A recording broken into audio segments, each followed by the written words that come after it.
A very good evening to everyone who have joined us for today's webinar. I welcome you all. I am Kirtika from the Asian Adventures team. Firstly, talking about Asian Adventures, we are a 32-year-old company dedicated to conservation travel experiences across the globe. Asian Adventures is the founding force behind the Global Wildlife Fair, created as a platform that brings together tourism, conservation, it also initiated the Indian Wildlife Network as a collaborative platform connecting conservationists, storytellers, and nature practitioners from across the world. Let me walk you through what you can expect from this webinar. So, in this webinar, Sudarshan will take you into the soul of Folkindica and how it draws from India's wild landscape and cultural heritage. You will explore how ecological fieldwork can be turned into visual storytelling, translating research and real encounters from nature into art. He'll also share his approach to working with earthy mediums like mud, water, and primary colors, and how they bring raw wilderness to life on canvas. He'll explain the role of cultural memory and how indigenous wisdom and folklore continue to shape how we understand and protect forests. And finally, you will see how art can become a voice for advocacy, helping build awareness and inspire action for biodiversity and conservation. Now, I would like to hand over the session to Mr. Sudarshan Shaw. Over to you, sir. Good evening, everyone. I hope I'm audible properly. Yes, sir, you're very much audible. Good evening, everyone, once again, and thank you for joining in today's webinar, which is named Folkindica Forests Under the Divine Sun. In the slides that I'll be taking you through, the colorful slides, as I would like to say, uh, slowly and steadily, I will explain to you why I named this webinar as Folkindica Forests Under the Divine Sun. Before that, a little bit of my background. I'm Sudarshan Shaw, an artist. I was born and brought up in Bhubaneswar, a temple city, a state which is quite rich in art and craft. And post that, I did my graduation from NIFT, New Delhi. And that is where the journey of professional art began for me. And after my graduation from NIFT, I got my formal introduction to the forests, and that became the source of all the art, all the color, all the forms that I pursue now. I would like to dedicate inspiration behind all of those was the first formal introduction to the forest in the year 2016, post my graduation. So I would like to take you through a little bit of my journey and inspiration through my slides, and I hope you enjoy that.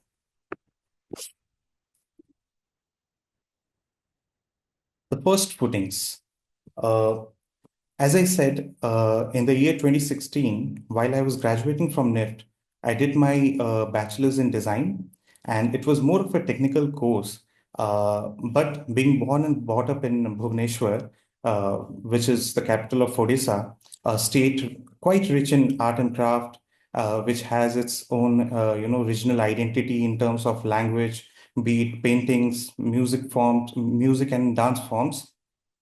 So art in a way was in my subconscious, and so were the forests, jungles, because I live in a city which is quite close to a wildlife sanctuary, sanctuary to be precise, which is Chandaka Dampada Wildlife Sanctuary. And so this little bit of that sanctuary, little bit of the feeling being close to nature stayed with me. And while I graduated from NIFT, keeping in mind the kind of challenges that would be coming in terms of my professional journey, but I wanted to keep the artist alive. So in a way, selected my graduation project, which had something to do with nature. So I ventured into the forests of Ranthambore, which I selected because Ranthambore during that time, which even now is quite famous for its tigers. And I really wanted to see the forests, see the tigers, learn more about them, and I was quite excited. So the olden forests of Ranthambore, as I would say, was my first formal introduction to the forests. And I mean, I have no words to explain how the forest was. I went into Zone 6 of Ranthambore National Park in the safari, and what I got to see was overwhelming. I mean, we didn't see the tiger, of course, but we saw sloth bears, deers, and as I said earlier, this was my first formal introduction to the forest where you have to pay to enter. Right. So, with this introduction to the forest, even though it was quite overwhelming, very exciting, and it was all beautiful, but one thing was missing. So, uh, I had heard about stories of tigers, large tigers of Ranthambore, but I didn't feel any connection in the forest. So, I ventured out a bit into the city. I went out to look for stories. And after my safari, the safari continued for about 2.5 hours, but I had 2 more days with me. So I ventured out in the city, the small town called Savai Madhopur, and that is where I uh, was, I got familiar with the stories that were inscribed on the walls of the city. The stories that you didn't find in the safaris, but the stories that were talked about on the walls of the temples that were found in Ranthambore, and the quite famous paintings, the Fud paintings of Ranthambore.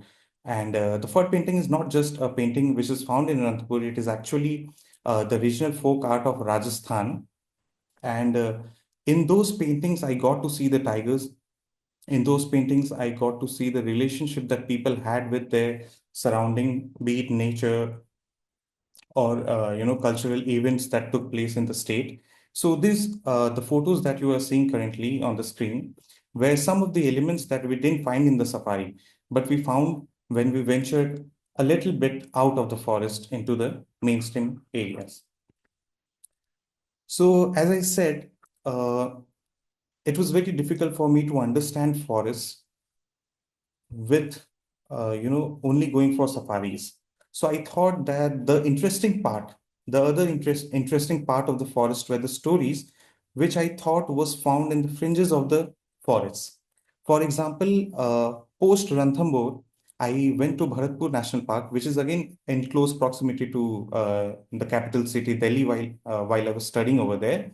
And again, the same thing. I mean, I saw a lot of birds, saw a lot of species, and those were all very beautiful, but again the connection was missing.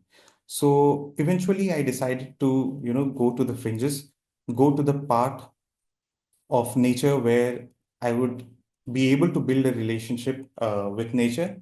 So I took across a journey to the fringes of Corbett National Park.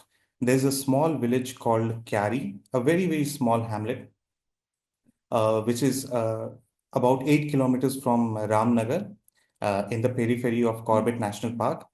So this is the place where I took my journey by foot, and I traveled across the rivers. There's a very famous river over there called the Khichdi River, because it's a mix of perennial water flowing into different places and coming together to form a mix which is called Khichdi. And this is the place where I walked on foot. I interacted with the locals, and the stories that I got to know from them eventually led me to, build some sort of a relationship with the animals. For example, this was the place where I first saw the racket-tailed drongo, and I had never imagined a bird to be you know in uh, in in such a figure or form. So it was very interesting, and getting to know more about the species, the kind of relationship that the species holds along with the villagers, the natives of that place, was very interesting. So that led me to come up with a series of paintings which I called my picture of divinity. So I named this slide Finding Divinity because uh, this new place, which are the periphery of the forest, were not just places, right? These places held relationships, because the main difference that we found from the forest of Ranthambore to this kind of areas, the fringes, was that even though forests of Ranthambore or be it Corbett or Kaziranga, the tourism and the mindset of tourism has taken over all the beautiful stories that exist in that place.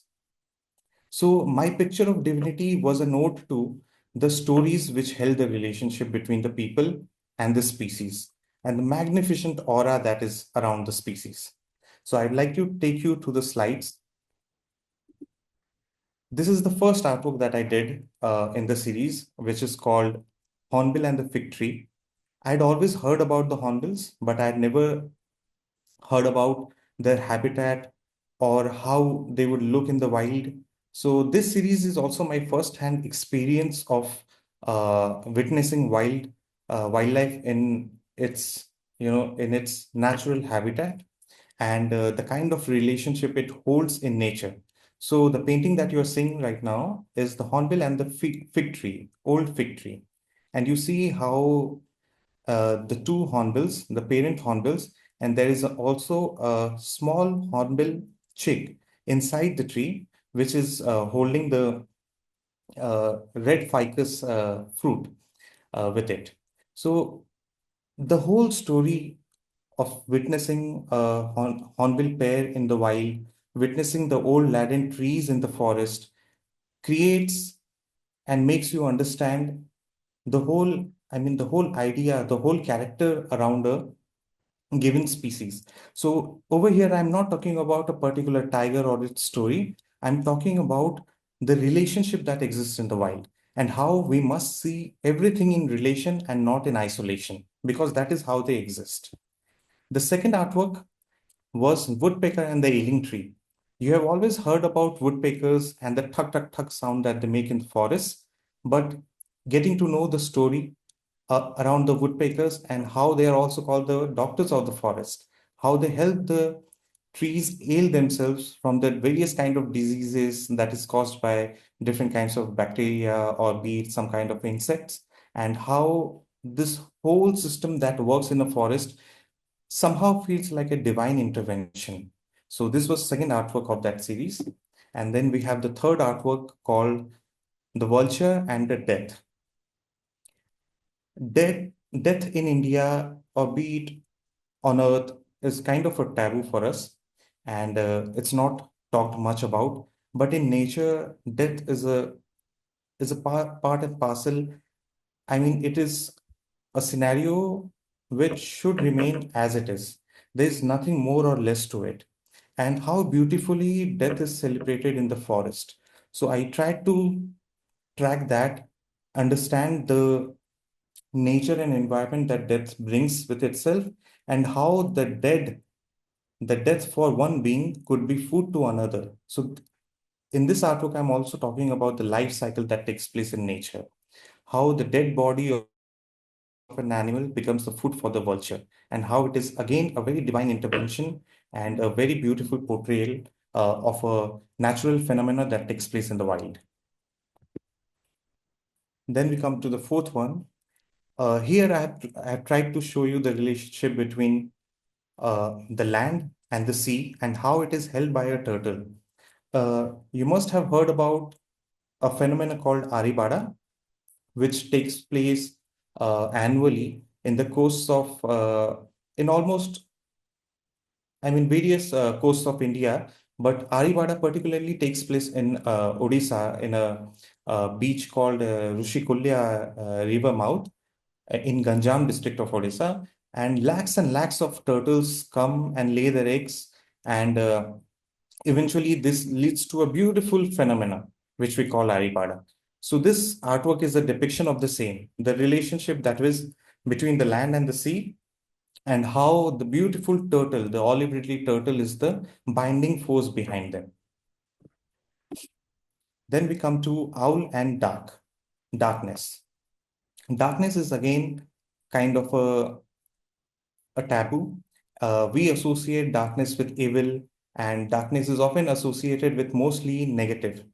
But here, people acquainted with the species, various kinds of owl, would know that these are nocturnal creatures, and they are so very efficient in, they are very active in the night. So darkness truly holds something which we are not able to say, see in day or in light.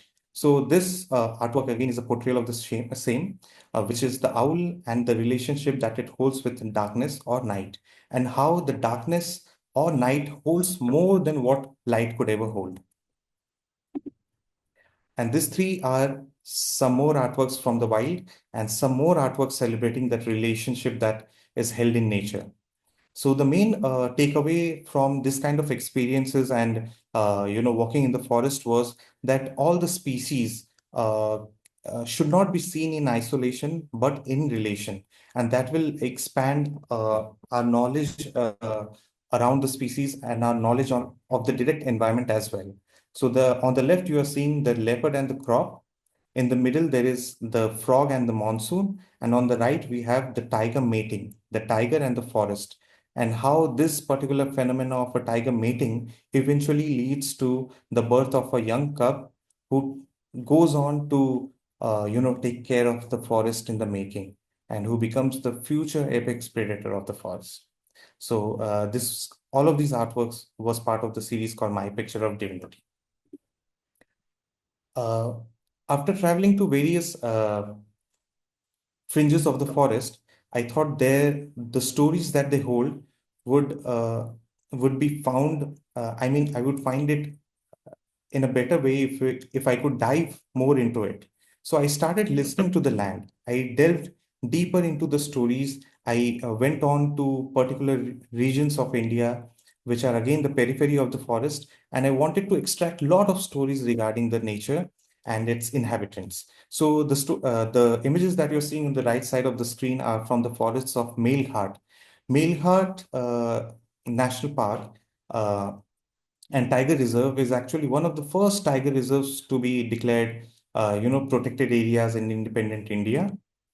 So uh, the visit to Melghat actually led me to, understanding forest in more deeper form. So we have an idea that we got independent in 1947 and India became an independent country. But while traveling across the forests and interacting with people, led me to believe that the forests are not that independent yet. Because if you see the forests, major part of India's forests have been, in a way, manicured, and majority of the areas uh, have been uh, I mean, taken over by invasive species such as lantana, as you are seeing in the image. And the country which was once a land of lack of tigers is quite far from independence yet.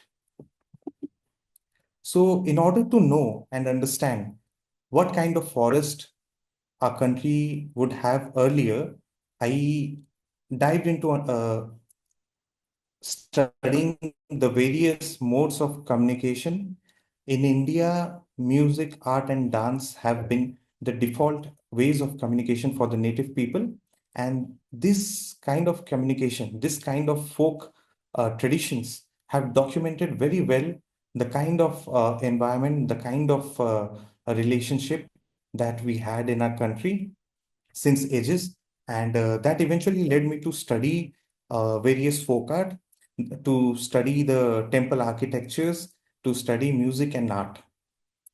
The whole idea was to understand what kind of forests, what kind of environment our country would have earlier that actually made it possible for this nation to have lakhs of tigers instead of the condition that we are in today. This data, the raw data that I found in the forests, at the peripheries, while interacting with the people in different native folk art forms, led me to draw this or document this nine tigers, as I would like to call it. As you can see in the picture, these are nine different forms of tigers depicted in nine different art styles. All of these come from nine different regions of the country as well. So there is not a single way of portrayal of tiger in our country. There are various, and luckily, these are not the only nine ways. There are various ways. I mean, there must be over 100 ways of drawing tigers in our country, And that what is, exciting for me as an artist to study, research, and to be able to communicate and connect with the masses when you get to see a lot of ways of communication. So this artwork eventually led me to create my own style, and by keeping in mind and understanding the various ways of communication, the various folk art styles prevalent in our country. Another key information that I got to know, or a key understanding from the same, was that art and nature were uh, like two sisters with the same fate. Why I say it is because just like the native people and nature, art has also lost colors. It has also lost its form, and because to some extent, because of globalization, we have lost in touch with our own art styles and our own way of using the resources and materials that is found in abundance in our country. So I would like to call it the fate of two sisters, which is art and nature. Learning from the land. After listening to the land, I came about to learning from the land. So my research took me even deeper in order to understand what kind of philosophies would be, playing an important part in ancient India, wherein the relationship was so strong with the people that, along with the people, uh, millions of other species could coexist. There must have been some challenges, but we cannot. It was given for a fact that lakhs and lakhs of big cats used to live in our country, and to in order to understand that kind of relationship and what is the philosophy behind that, I studied the the ways of living of native people. And one such philosophy was animism, which is prevalent in the central region of our country, the central part of India, which is the Gondwana land, be it regions of Madhya Pradesh, Chhattisgarh, Jharkhand, mostly to do with the Bhil tribe and the Gond tribe, and the concept of animism, in which they believe that each and everything that exists on earth, be it the stones, be it air, water, mountains, everything is a living thing. And there is also a very beautiful scope of creativity which lies deep into this philosophy. Because if you remember, as a child, we used to think, when we used to see the clouds, we used to see different forms of, different living beings, be it material or non-living. The shapes of clouds were very interesting to us. But eventually, and gradually, while we became adults, the clouds just became clouds for us. The source of creativity, the understanding of nature eventually died down with time. So the concept of animism rekindled the imagination within me, and eventually it led me to create a book for children called When a Forest Wakes Up. I'll share some screens from the book. So in this picture, you can see how the two rhinos look like small hills or hillocks, and the tiger is the sun which is rising behind the hills. So this kind of imagination existed in our country, existed in our philosophies, which eventually died down because of colonization of ideas, thoughts, minds, and forests. To see the whole forest as a living being.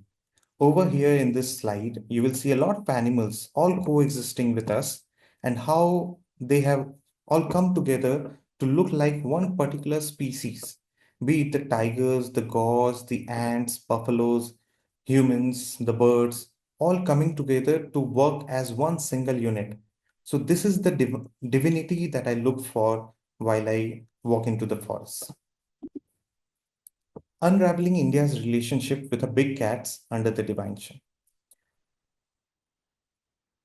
After visiting various regions of India, I was fortunate enough to get this beautiful project by WCS, in which I was asked to document the relationship that we humans hold with tigers in different parts of our country.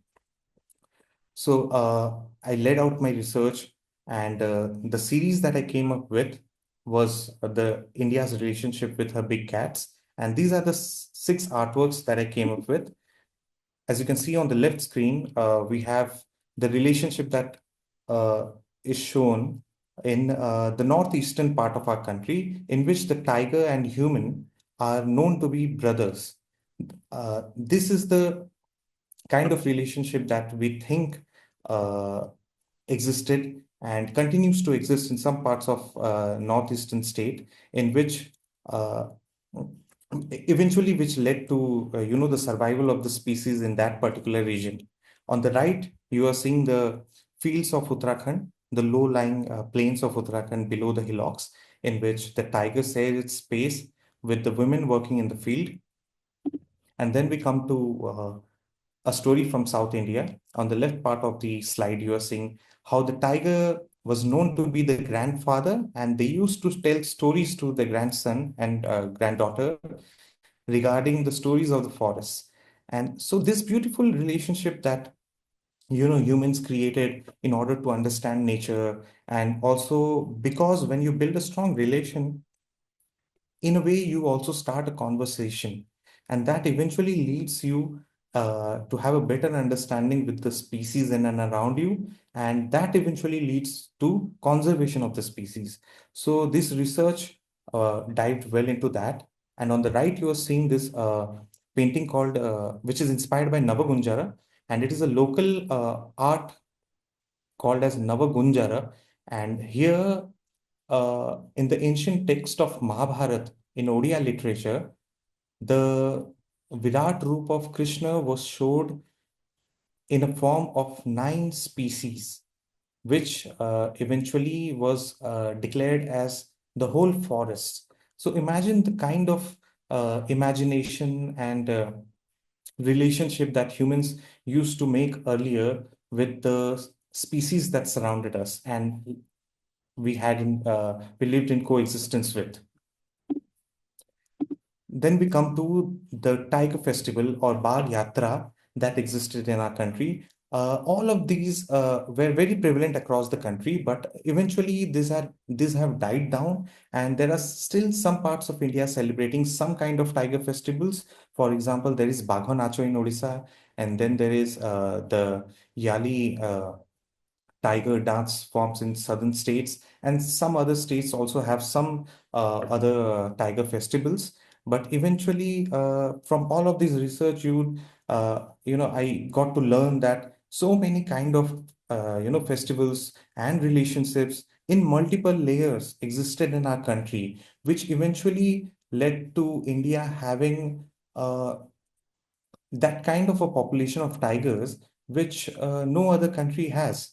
I mean, even today, with all of the situation with and all of the conservation and conflict issues going on in our country, we still have more than 70% of the tigers, wild tigers of the world, right? So there must be something behind going on behind that has led to this kind of a scenario.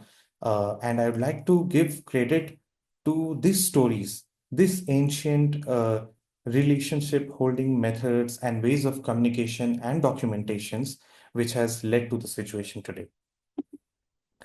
The same goes on with another species, which is called the heritage animal of India, which is the elephants. And today is World Heritage Day. And I would like to give ode to the heritage animal of India, which is the elephants. And again, the series that I'm going to show you is celebration of the relationship in multiple layers that existed in our country. On the left, you are seeing the elephants that were used in wars.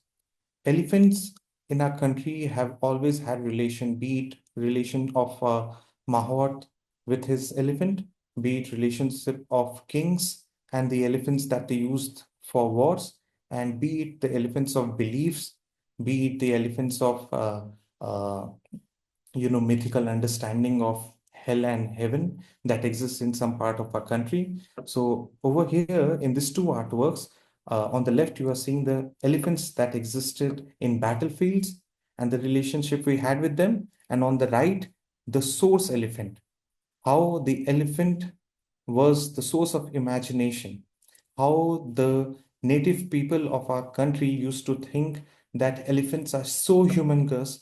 They have a characteristic that they could fly.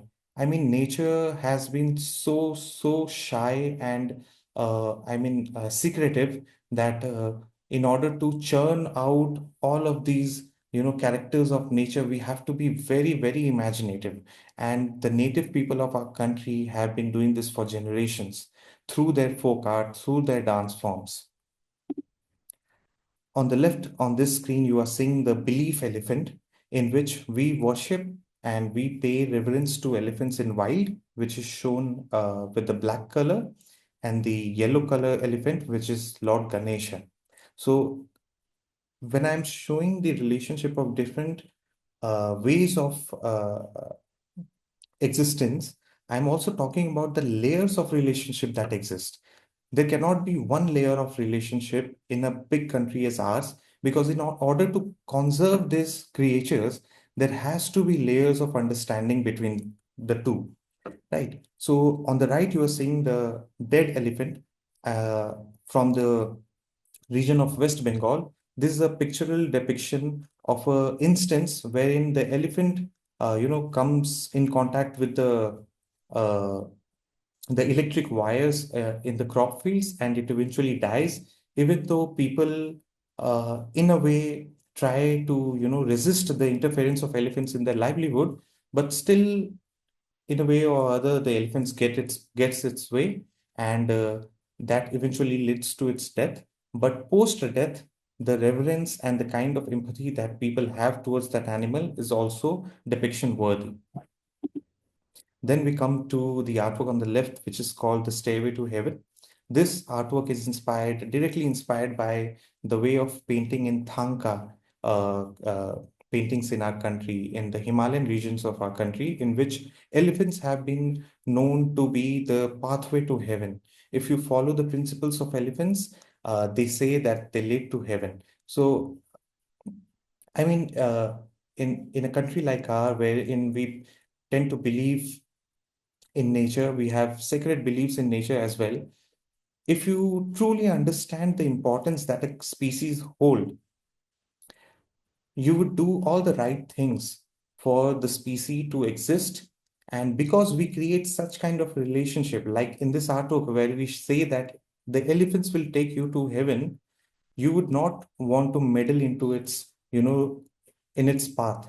So the conflicts that arises because of our lack of understanding of the species won't happen if we understand the species better, and in a way, if we connect it with our own lives. And in order to make our lives better, we will eventually make the species life better as well. So on the right, you are seeing how elephant play a major role in the livelihood of the people, and how some native tribes of our country use the elephants, coexist with the elephants to extract honeys in the forests. And these are some of the, I mean, various ways of living in harmony with the elephants in our country, which we must study and understand in order to have a better future for both the species, the elephant, our heritage animal, as well as us humans. Post these two series, I started experimenting with the language of the land. So, what are the languages of the land? Uh, for ages, we have been continuously documenting the the phenomena or activities that take place in nature in forms of folk art, folk music, and folk dance. So on the left, you are seeing an artwork, which is the fishing cat holding a fish in its mouth. This is a direct inspiration from a folk painting in West Bengal, which is called Kalighat painting. In the Kalighat painting, traditionally they have been showing domestic cat, but in the painting that I have done, I took direct inspiration from it, but I substituted the domestic cat with the fishing cat in order to show understanding of the habitat of the fishing cat, which is the state animal of West Bengal as well. And using this traditional medium would also allow you to communicate with the masses, because we are habituated with this kind of paintings, with this kind of mediums, colors, and forms. And on the right, you are seeing the tiger boundary. Uh, this artwork was inspired by the idea of drawing borders in our painting. Those people who are acquainted with the folk paintings of India would would have seen how borders are a very essential part of our paintings, be it various folk arts, be it Fard paintings, be it Patachitra, be it Tanjavur paintings. All of these have beautiful, intricate borders. So I took inspiration from the paintings of India and I correlated it with a phenomenon that exists in the wild, which is the tiger's territory.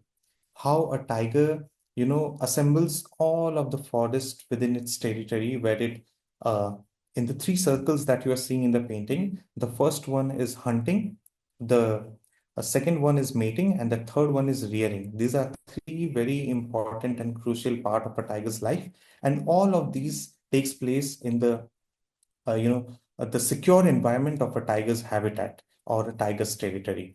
This again, I would like to repeat, is a direct inspiration from the idea of securing your artwork with borders. This research also led me to understanding the different ways of depiction of the avifauna that exists in our countries. As you can see, India, as I'd like to call it, is a union of birds, and how different art forms exist in our country, and they have different ways of, depiction of the birds in our country. Sculpting folk indica.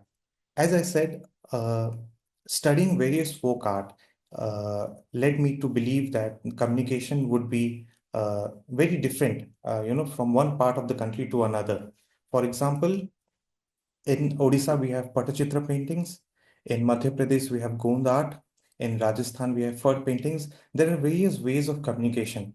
But in a globalized world like today, wherein we want to depict more of Indianness and more of stories of a country as a whole, I wanted to achieve it by creating an art style which would carry all of these characters within, characters such as culture, traditions, the forms, and most importantly, the indigness of it. So I call this art style that I innovated as folk indica.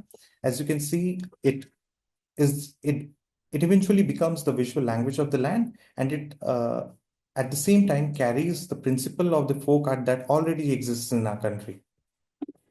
These are some of the paintings, these are some of the sketches of species from Arunachal that I've drawn in folk indica art style.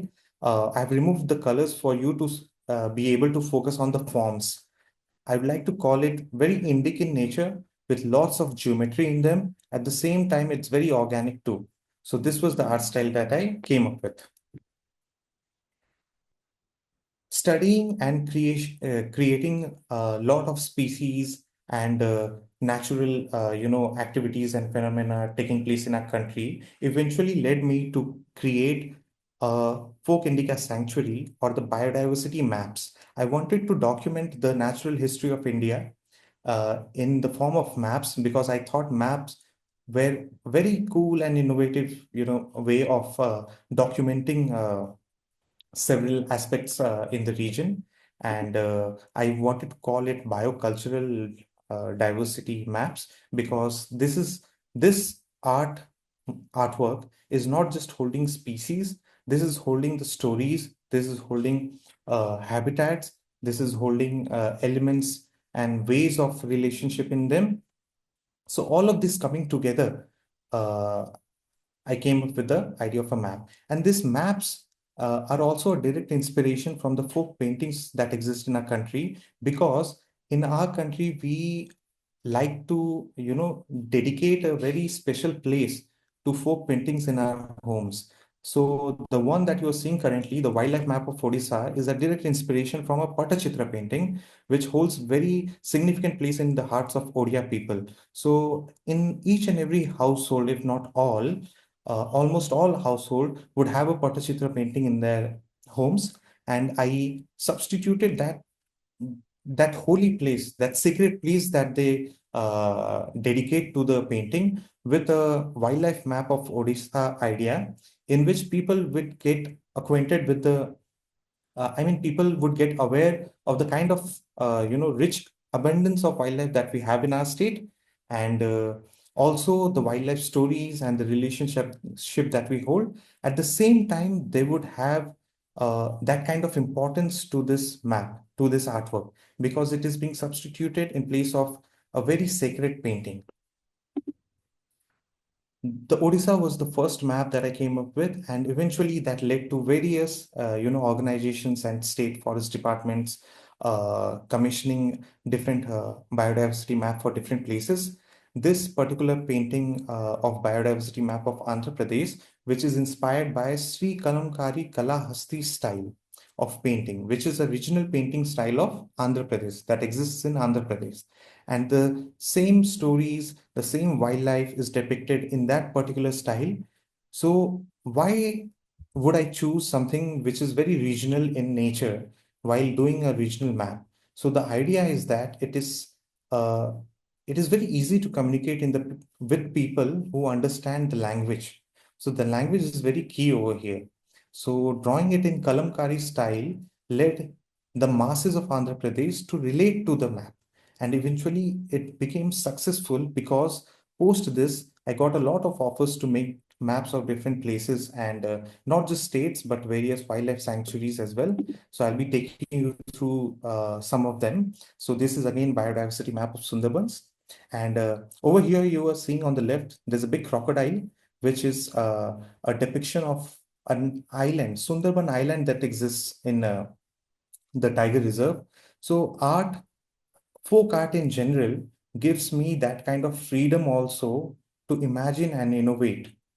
It is not direct visualization like that of a photograph, but it is also giving me a canvas in which my imaginations come across. And because this is done in a folk style, this is very much relatable to the people, to the natives, and the awareness and understanding of our natural world also becomes more easy for people to understand and build good relationship. Then coming to the biodiversity map of Arunachal Pradesh. Similarly, we have Kanha Tiger Reserve. On the left, we have the wildlife stories, and on the right, we have the traditional cultural stories that exist in Kanha National Park. The Melghat Tiger Reserve, biodiversity map of Kalahandi. In all of these maps, you will see 3 to 4 layers being continued because they are the very principle of these wildlife maps. The first one is base, in which the topography is handled. The second is the borders, in which intricate stories or themes are recorded. And the third is the species and other elements, the important stories that come up eventually, come together to create this map. Then we have Baneghata Biological Park, Mukundra Hill Tiger Reserve, which lies in the periphery of Ranthambore National Park and also acts as an extension of Ranthambore National Park. Then we come to making science sacred. So this direction, I took it as a challenge because what do we mean by making science sacred? I think on the course of my research that scientific data or scientific understanding of various things that exist in and around us was more colorful, more I mean, in a way, it was easier for us to grasp and understand before we came to the black and white and, monochromatic data handling of scientific, data. So now scientific data, as we understand, is mostly done in isolation, and the data that comes up is mostly black and white. So the whole challenge that I took up was to integrate art and science so that science communication becomes easy, and which will eventually lead to the various policies, the scientific understanding of our natural world easier for people to relate with, and more people participation, and the scientific citizenship that we call, in which more students and more people participate in the science of a subject, and that will eventually lead to understanding any given subject in much with much more clarity and much more easier understanding methods. So these are some of the artworks that we created in collaboration with various scientific organizations. This one is a depiction of the black tigers that exist in Odisha, and this was commissioned by NCBS Bangalore, and this is a part of the 13 years of research that went into the Simlipal National Park, in which one key understanding of the research was that this is a result of genetic mutation which is taking place because of inbreeding. So all of this data, when it becomes colorful, when it is given a form, it's easier for people to see and understand how scientific data could be very is also in a way accessible to school children or be it primary children, to be able to understand the complexities that come up with science. These are some of the artworks again, in which scientific data is converted into artworks. This is the rice cultivation is in eastern India with the help of fish. This is Mahanadi River and Gharial conservation. And the kind of the detail shows the various aspects related to Gharial conservation, in which one is rewilding, awareness, threats, and conservation methods. This is smooth-coated otter conservation in Odisha. This parakeet. Even while showing the scientific data in visual forms, we must also take care of the cultural detailing of the same. As you can see in this artwork, there is a parakeet in the wild, and there is also a parakeet which is sitting on the rath, which is the chariot.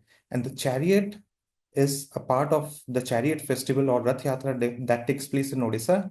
And there are two parrots which sit on top of the rath, on top of the chariots in which our gods are seated. So imagine understanding that this kind of value that we have set for our living beings that exist with us, and then we have at the same time a scenario in which we use we keep the Alexandrian parakeets and rose ring parakeets in cages for our own small pleasures.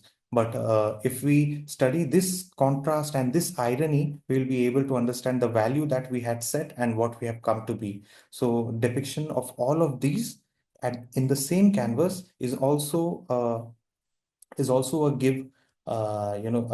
given way of folk paintings, which allows you to bring that creative freedom onto canvases.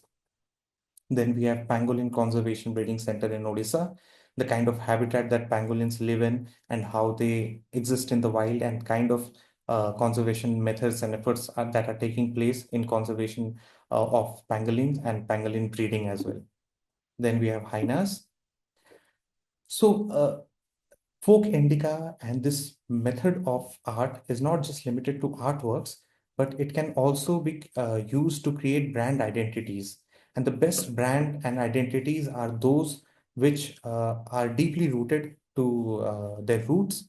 For example, these are samples from the work that I did with the Forest Department of Arunachal Pradesh and the State of Indian Bat Workshop, in which they wanted to have that element of indigenous, that element of regionalness into the brand identity, so that it is unique at the same time it is very personal for people associating with it. And same done for magazine covers to highlight issues, and some with packaging and other modern ways of portrayals. I come to the last section of my presentation, which is Janvan Chitran. So Janvan Chitran is an initiative by us in which literally translates to uh, the folks, the people, which is called Jan, forests, jungles, which is called Van, and the painting, which is called Chitran. So this is literally people, forest, and painting. So this initiative was uh, this was initiated in order to make people participate in this process as a to make it a movement in which the locals, the people in urban cities and schools, and also people living in peripheries of forest come together to document their wildlife, document their natural phenomena that takes place in and around themselves. And the result that comes up, which are the paintings, will eventually lead to people communicating better and also at the same time documenting whatever has been happening in and around us. So Janvan Chitran is that particular movement, and we have been fortunate enough to go to various regional protected areas of India. And these are the photos from Sendwa uh, Reserve Forest in Madhya Pradesh, where we had a 3-day workshop of Janvan Chitran along with the native Bhil people and Gond people, in which we created lots of artworks related to biodiversity of the region. And it acted as a major source of inspiration for the localites to, come up with paintings of their own in order to explain what they are documenting, what they are seeing in and around them, and not just beautiful paintings. They also highlighted conflicts and conservation issues that they face. And it was not just limited to Sendwa. We again went to various other places. So this particular picture is from the workshop, 3-day workshop that we had in Kaziranga National Park in Assam, and in which the local art school students participated in documenting their regional heritage, which is Kaziranga. So I wanted to take this initiative and movement across India, and eventually I would love to have this as a global movement, which we call Janvan Chitran. I would like to conclude by saying that biodivinity is India's heritage, and nature worship, as we see, is not ritual, but also a relationship. So when you are documenting, when you are painting, or when you are observing, photographing anything, we must keep in mind that there are various ways of visualization. It doesn't have to be the same for every individuals. We have our own individual way of storytelling and documenting. So art must not be left exotic. It has to become a communication tool for each and everybody, not just paintings, but be it music, art. All of these are default for human beings, and I hope that they continue to remain the same. And inspiration, which is the forests of India, continue to flourish and prosper. Thank you. That was indeed a very engaging webinar. So with this, we move on to the next section of the webinar, that is the Q&A session. So we have a couple of questions here. The first question is by Shuk.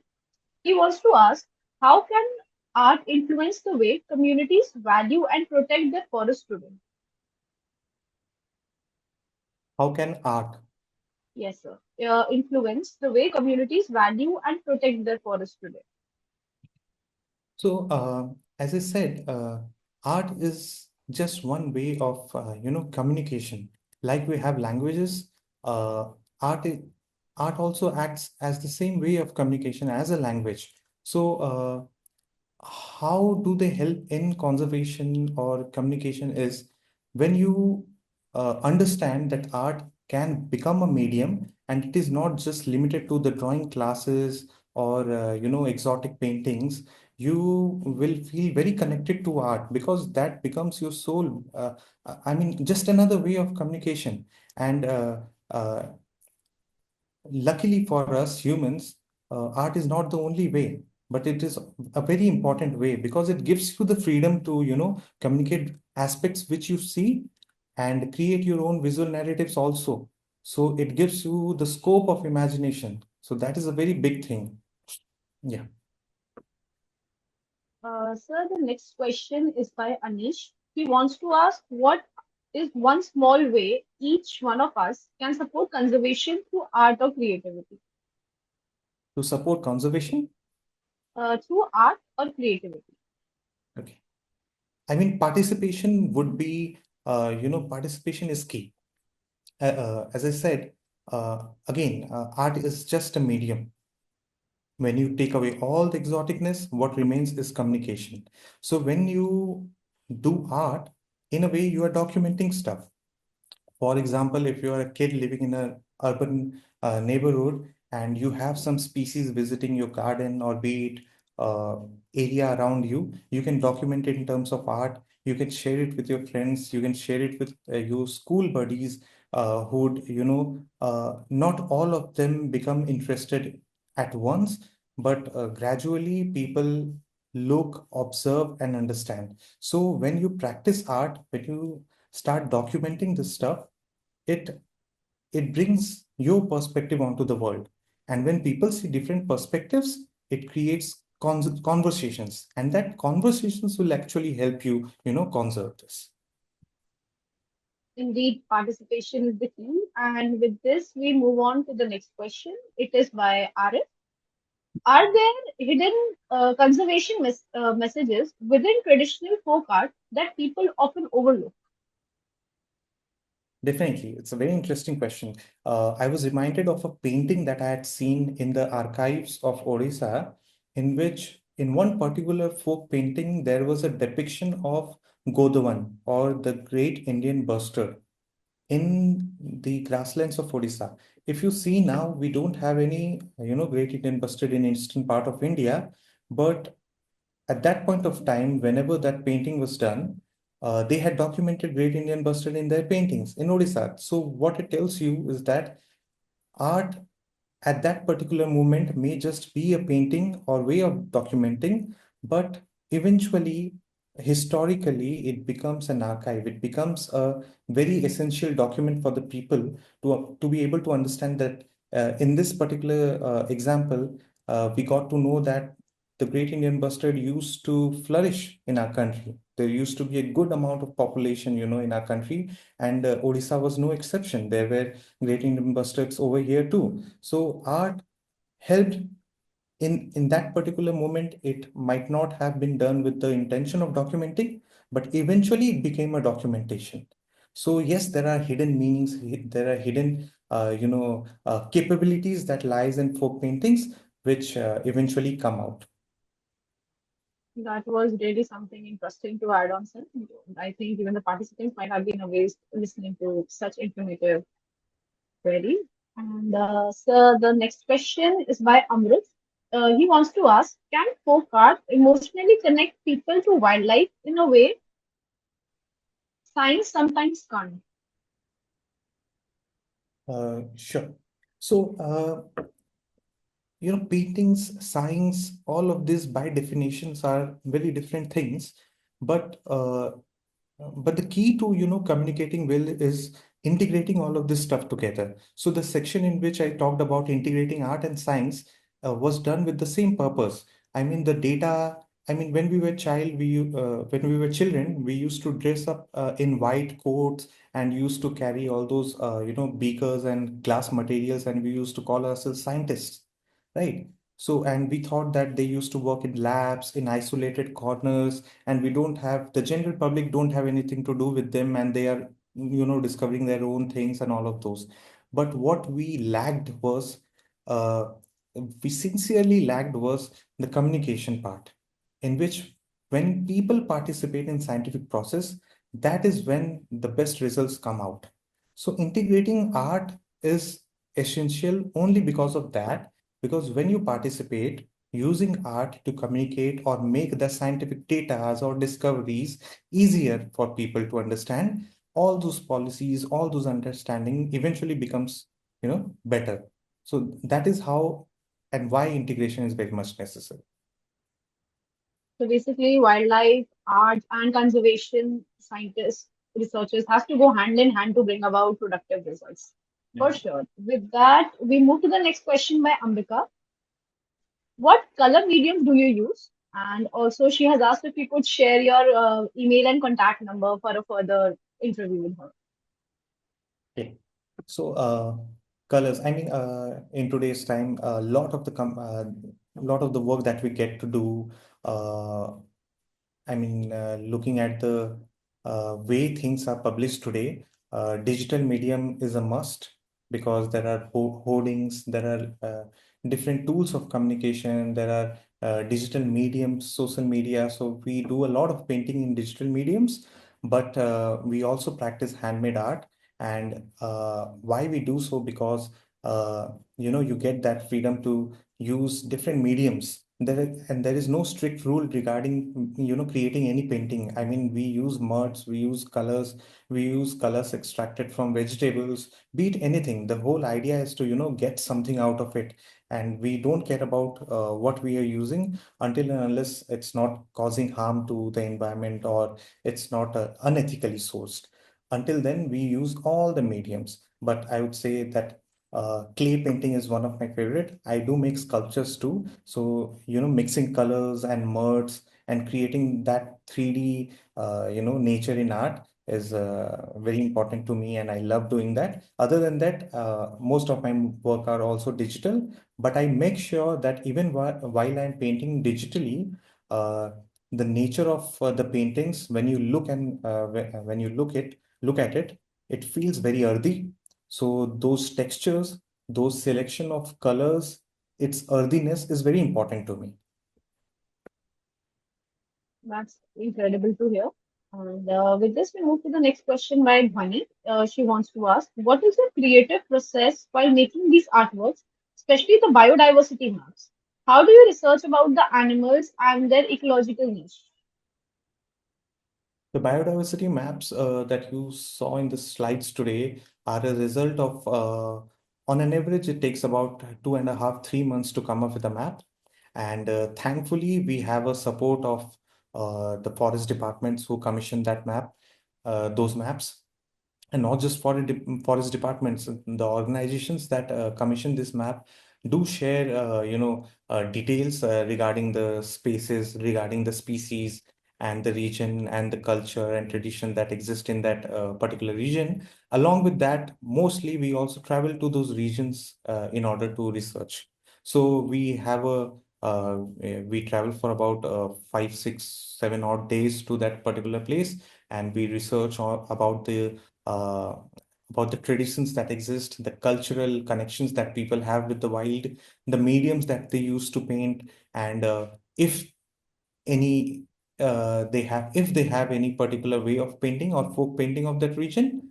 Along with that, stories are very important. The stories that exist between people and wildlife, and also the very small elements and details that you get when you literally go into that space. So that is done only through the primary research. But yeah, other than that, all the details that is available on the internet, and with the help of the department people, the people who are on the field, that helps a lot. But combining all of them, it takes about 2 to 3 months to come up with the whole thing. That is indeed very interesting to know about. With Nishant wants to ask, how much time generally is required to make such extensive and informative maps on biodiversity parks? So is it talking about biodiversity maps? Yeah, he's talking about this, the maps you make on biodiversity parks. Yeah. As I just said, it takes about 3 months on an average, and some maps have taken a lot more time than that because it depends on the kind of detail you want to put on the painting and the information that is needed. Most of the maps that we do is to be used for awareness, creating awareness, and it is also used in schools and colleges for communicating regarding the biodiversity that exists in the region. So depending on the detail, it takes that kind of time. Some maps are also done for some heavy information that is available in that region. For example, the Arunachal map or the Sundarban map that is to be put up in the interpretation centers. So they act as the first way of communication, the first communications between the human and the wildlife region that they are going, the protected area that they are going. So it acts as an intermediary between them. So it has to be well researched and heavily researched. So yeah, those research translates into details, which takes about 1.5 to 3, 4 months. So Lavanya wants to know that she's curious about your experiences with nature and people close to nature and how it overall shaped your thinking and expression in art and coming out as a fusion depicting reality as well as inspired imagination. Hmm. Exploration, I would like to say exploration is the key to all imaginations. In the first slides, the first series that I showed you was how relationship existed in the wild. and things are meant to be seen in coexistence, in relation, and not in isolation. So that understanding came from exploring and understanding nature while on foot. So you have to decide uh, in the way you want to approach these things. If you want to, broaden your horizon, broaden your scope of understanding, you have to, use different ways of understanding nature as well. So it is not just safaris that will take you to the wild. It is also walking barefoot in the jungles. You are walking with the native people who are a source of all of those knowledge. So there are various mediums. You will just have to be open with you will have to keep an open mind to that, and you have to explore a lot. To The creativity is nothing but it's just visuals pouring in you when you are traveling, when you are reading, when you're writing, all of those things. So that translates to what the work that you are seeing. Definitely, it's like exploration and participation are the key. With this, we come to the last question for today's webinar. How important are the natural elements like mud, sunlight, and earth tones in shaping your visual language? The key element that becomes very essential for me in my paintings is to bring the indicness, imbibed into the paintings. So what I do is mud, sun, earthiness uh, are all synonyms to Indianness. I feel that way. And so if you study all the folk paintings, if you study the folk art, or be it music, not just limited to art, even if you see the music, it is the Indic music scene is very much to do with, the vocals feel very earthy. They are not, tuned very much. They are very raw. And this is what I intend to bring into my paintings. So the sun is the source of all living beings, right? And that is why the talk theme of the talk was divine sun, because sun is the source of all food and all energy into the on this earth, and the soil is the thing in which everything grows, right? So if you keep all of these intact and imbibed, which I intend to, and that translates to the visuals that you see. So yeah. With this, we come to an end of today's webinar. Thank you everyone for joining us, and for mostly thank you, sir, for taking out your valuable time and giving us information about such rich culture and diversity many people were unaware of prior, I believe. And thank you everyone for joining us. This is the end of the webinar. And for more such webinars, don't forget to follow our page. And we can't wait to see you at the Global Wildlife Fair that will be held from 30th November, 30th October to 1st November. And we hope to see you all there at the Travancore Parks. Thank you everyone for joining us this evening. Thank you so much.